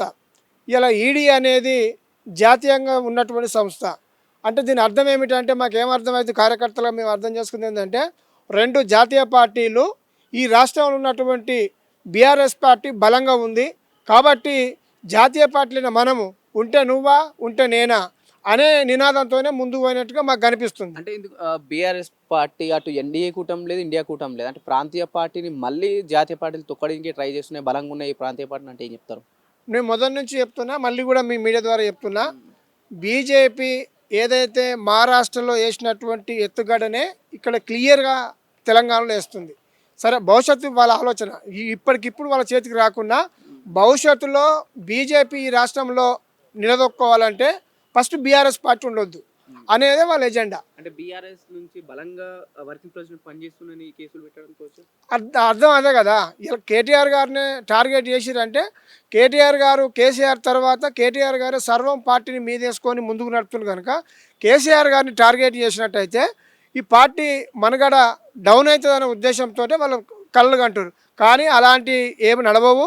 తెలంగాణ రాష్ట్రంలో కాంగ్రెసు బీజేపీ ఒకటై ఎన్ని కుట్రలు చేసినా తెలంగాణ రాష్ట్రంలో కేసీఆర్ తర్వాత కేటీఆర్ గారి నాయకత్వంలోనే ఈ రాష్ట్రంలో మళ్ళీ ప్రభుత్వం ఏర్పడుతుంది. ఈ 4 ఏళ్ళు ఇలాంటి ఇబ్బందులు అనేక మా ముందే తెలుసు. అంటే కావాలనే చేస్తున్నారు కేసులు క్లియర్గా. మాకు కేసీఆర్ గారు కానీ మాకు ప్రభుత్వం అయిన వెంటనే మాకు అనేకమైనటువంటి మీటింగ్లలో కూడా మేము అర్థం చేసుకుంది ఏంటంటే, ఇక్కడ ఉద్యమ పార్టీ కనుక మాకు తెలుసు, మేము ఎప్పుడైతే ప్రభుత్వం పోయిందో మా మీద ముప్పేట దాడి రేవంత్ రెడ్డి గారు చేస్తాడు, దీనికి మద్దతుగా బీజేపీ పార్టీ ఉంటుందని చెప్పి మాకు ముందే తెలుసు, మా అధినాయకుని కూడా తెలుసు. కాబట్టే మేము లీగల్ సెల్ పెట్టి ఏ కేసునైనా ఎదుర్కొంటాం, చట్టబద్ధంగా మా పార్టీని నిలబెట్టుకుంటాం. తెలంగాణ ప్రజలకు ఇచ్చినటువంటి ప్రతి హామీని అమలు చేసేంత వరకు ఈ రాష్ట్రంలో ఉన్నటువంటి ప్రభుత్వం మీద పోరాటం చేస్తామని చెప్పి దాంట్లో భాగంగానే కేటీఆర్ గారు ముందడుగేసి నడుస్తుండు. కాబట్టి ఇలా ఈడీ వచ్చిందంటే దాని అర్థం, ఇలా ఈడీ పిలిచిందంటే దాని అర్థం బీజేపీ పార్టీ సంపూర్ణ మద్దతు రేవంత్ రెడ్డి గారికి ఉన్నదనేది మేము విశ్వంగా మేము ప్రభుత్వానికి పార్టీ పరంగా చెప్తున్నాం. అంటే మీ కార్యకర్తలు కావచ్చు, నాయకులు ముందు నుంచి అంటారు రేవంత్ రెడ్డి గారు బీజేపీ కోసం పనిచేస్తున్నారు, కాంగ్రెస్కి సంబంధించిన ఆ పార్టీ అయితే సీఎం కాదు, కేవలం బీజేపీకి సంబంధించిన వ్యక్తి అంటారు. ఎంతవరకు కరెక్ట్ అంటారు ఇది? మీరు ఏదన్నా నుండి ఇక్కడ ఏదైనా మాటలు కాదు పనే చెప్తుంది అంటారు. ఇలా రేవంత్ రెడ్డికి టోపీ పెట్టిర్రు, లాటి బీజేపీలో చేతులుంది. రేవంత్ రెడ్డికి టోపీ పెట్టిర్రు, లాటి మాత్రం బీజేపీ చేతులు ఉంది. బీజేపీ ఏది చెప్తే అది ఇలా రేవంత్ రెడ్డి చేస్తుండు. కాబట్టి ఈ రెండు పార్టీలు ఒకటే. కాబట్టి ప్రజల్లో బలంగా బీఆర్ఎస్ పార్టీ మీద అభిమానం ఉంది. ప్రజలకు ఏదో చిన్న పొరపాటు వల్ల ప్రభుత్వం పోయినందుకు ఇలా ఇచ్చిన హామీ అమలు చేస్తలేరు. కాబట్టి ప్రజలలో వ్యతిరేకత ఉంది. కాబట్టి ఇలా రేవంత్ రెడ్డి ప్రతిదీ కుట్ర చేస్తున్నాడు.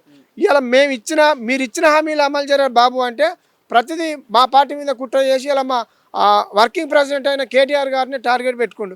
కాబట్టి ఇవన్నీ మేము ఎదుర్కొంటాం. ఇలాంటి కేసులు ఎన్ని పెట్టినా ఎదుర్కొంటాం.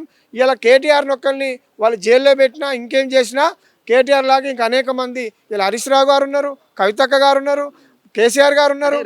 ఏం ఆగదు పార్టీ. మీ పార్టీ కార్యాలయాలపై కూడా అక్కడక్కడ దాడులు జరిగినాయి కదా, దీన్ని ఎలా చూస్తారు? అంటే ఇది రాజకీయాలలో సహజమే. రాజకీయాలలో ఇది వాళ్ళు ఏదో ఏమంటారుగా ఉడత ఊపులకు తాటి చెట్టు కదలదు అంటారు చూసినావా.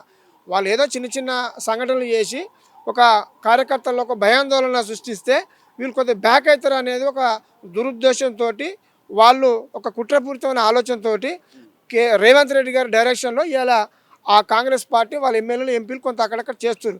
అట్లాంటివి మేము ఎన్నో చూసినాం. ఉమ్మడి రాష్ట్రంలోనే చంద్రబాబు నాయుడు కంటే పెద్దోడేం కాదు కదా రేవంత్ రెడ్డి, అక్కడ కిరణ్ కుమార్ రెడ్డి వైఎస్ రాజశేఖర్ కంటే పెద్దోడేం కాదు కదా. అట్లాంటి వాళ్ళే మా మీద ఆ రోజులలో నాలాంటి కార్యకర్తలను జైళ్ళలో పెట్టిర్రు, కొట్టిర్రు, పోలీస్ స్టేషన్లు వేసిర్రు, అయినా రోడ్డుకి ఉద్యమాలు చేసిన వాళ్ళు. అలాంటి గడుసు ఉన్నటువంటి నాయకులు కార్యకర్తలు బీఆర్ఎస్ పార్టీకి ఉన్నారు. ఈ కేసులకేం భయపడం, దీనికి వందింతలుగా మేము ముందుకు ఇంకా పనిచేయడానికి సిద్ధంగా ఉంటాం.